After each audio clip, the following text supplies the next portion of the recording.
कई लोगों ने मेरे पास कमेंट किया था, व्हाट्सएप पे मैसेज किया था लोगों ने कि सर मेरे फॉर्म में एक गलती हो गई है, क्या मेरे नाम मेरिट लिस्ट में आएगा या नहीं आएगा। दोस्तों ऐसे बहुत सारे हैं, हज़ारों बच्चे ऐसे हैं जिनके फॉर्म में कुछ न कुछ मिस्टेक हुआ है फॉर्म भरते वक्त। तो क्या उनका लिस्ट में नाम नहीं आएगा, क्या उनका एडमिशन नहीं हो पाएगा? आज के इसी वीडियो में बात करने वाले हैं। बहुत ही इंपॉर्टेंट वीडियो है दोस्तों। अगर आपके फॉर्म में कोई भी मिस्टेक हुआ है या आपका परसेंटेज कम है या फिर कोई भी दिक्कत है तो इस वीडियो को देख लीजिए। नाम आएगा कि नहीं आएगा, एडमिशन होगा कि नहीं होगा, डिटेल में इस वीडियो में आपको बता देंगे।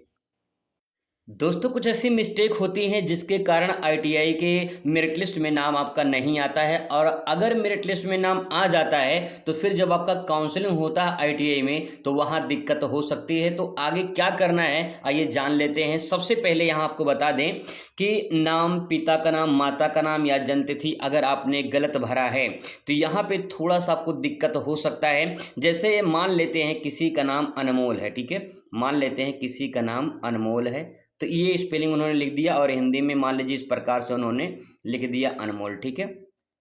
अब यहाँ मान लेते हैं कि उनके नाम में यहाँ पे कोई स्पेलिंग गलत हो गई है। मान लो यहाँ पे जो है ए लग गया है, ठीक है, या फिर यहाँ पे जो है ओ नहीं लगा है, ए हो चुका है। तो अगर एक अक्षर कोई मिस्टेक हुआ है तो उसमें दिक्कत नहीं होगी। जब आप अपना ओरिजिनल डॉक्यूमेंट लेकर जाएंगे तो वहाँ पे आप बता देंगे सर ये साइबर कैफ़े ने जो है मिस्टेक कर दिया था, बाकी जो है मेरा नाम सही है, मार्कशीट में आप देख सकते हैं। तो अगर आप ऐसा दिखा देते हैं तो फिर आपको दिक्कत नहीं होगी, चाहे आपका नाम, पिताजी का नाम, माताजी का नाम या डेट ऑफ बर्थ गलत हो, उससे दिक्कत ज़्यादा नहीं होगा, आपका एडमिशन हो जाएगा। और आपको बता दें कि अगर आपका नाम, पिता का नाम, माता का नाम, जन्मतिथि गलत है तो आपका मेरिट लिस्ट में नाम आएगा। अगर आपका परसेंटेज अच्छा होगा तो मेरिट लिस्ट में नाम आ जाएगा, कोई दिक्कत नहीं है, ठीक है, घबराने वाली बात नहीं है। दिक्कत तब होती है जब आपका जैसे नाम अनमोल है और आप अनमोल की जगह दूसरा कोई नाम लिखे हैं और मार्कशीट में दूसरा कोई नाम है या आधार कार्ड में दूसरा कोई नाम है, तब आपको दिक्कत हो सकती है, आपका रिजेक्ट हो जाएगा, वहां पे आपका एडमिशन नहीं हो पाएगा अगर पूरा नाम गलत है तो। एक बात ध्यान रखेंगे, ठीक है।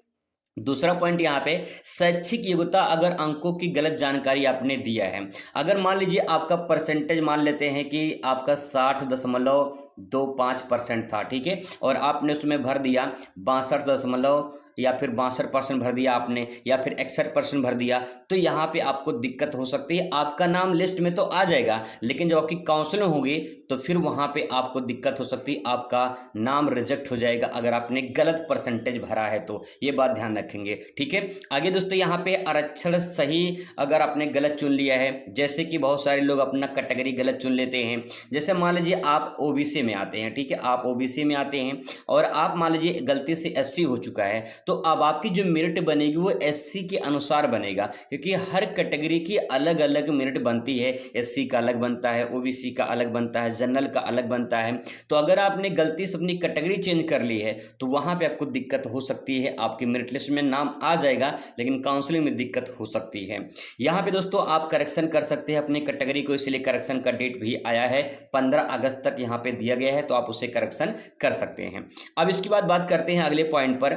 अगर यहाँ पे अपनी अर्हता ना पूरी करने के बावजूद ट्रेड को चुन लिया है, मतलब आपका जो एलिजिबिलिटी है आप अपना उसे पूरा नहीं किया है लेकिन फिर भी आप उस ट्रेड को चॉइस कर लिए हैं। जैसे अगर आपका मैथ नहीं था और आपने इलेक्ट्रीशियन ट्रेड ले लिया है, फिटर ट्रेड ले लिया है, तो आपको नहीं मिल पाएगा। इस तरह से आपका मेरिट लिस्ट में नाम नहीं आ पाएगा। आप एलिजिबिलिटी रखते हैं, क्राइटेरिया रखते हैं, तो आपको वो ट्रेड जरूर मिलेगा, ठीक है, ये बात ध्यान रखेंगे।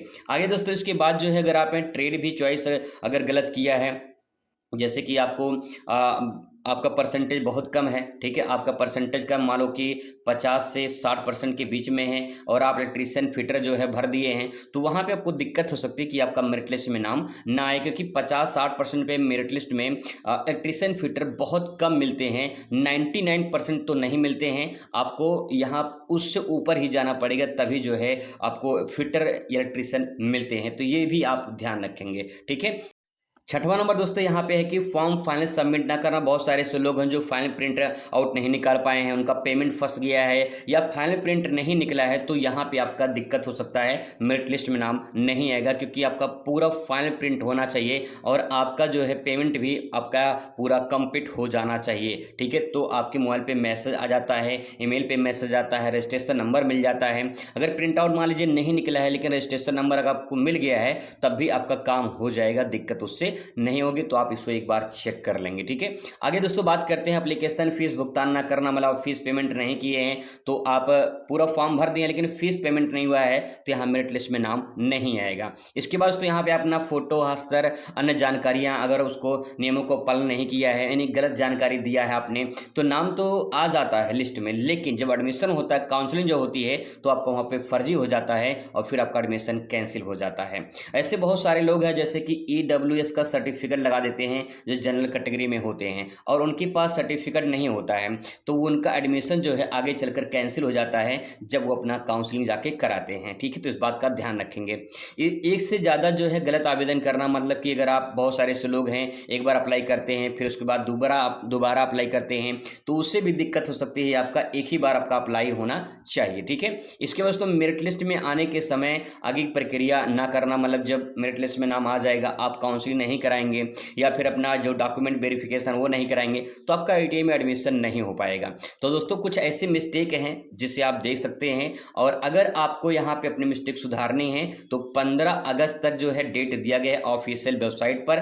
15 अगस्त तक जो है आप अपने फॉर्म में बदलाव कर सकते हैं। अगर कोई दिक्कत परेशानी हो सकती है तो ऑफिशियल वेबसाइट पे आपको टोल फ्री नंबर मिल जाएगा, वहाँ से आप बात करके अपना जो है सोल्यूशन पा सकते हैं। बाकी और कोई डाउट रह जाता है तो कमेंट करिएगा, आपको जवाब दिया जाएगा वीडियो के माध्यम से या कमेंट के माध्यम से। Thanks for watching.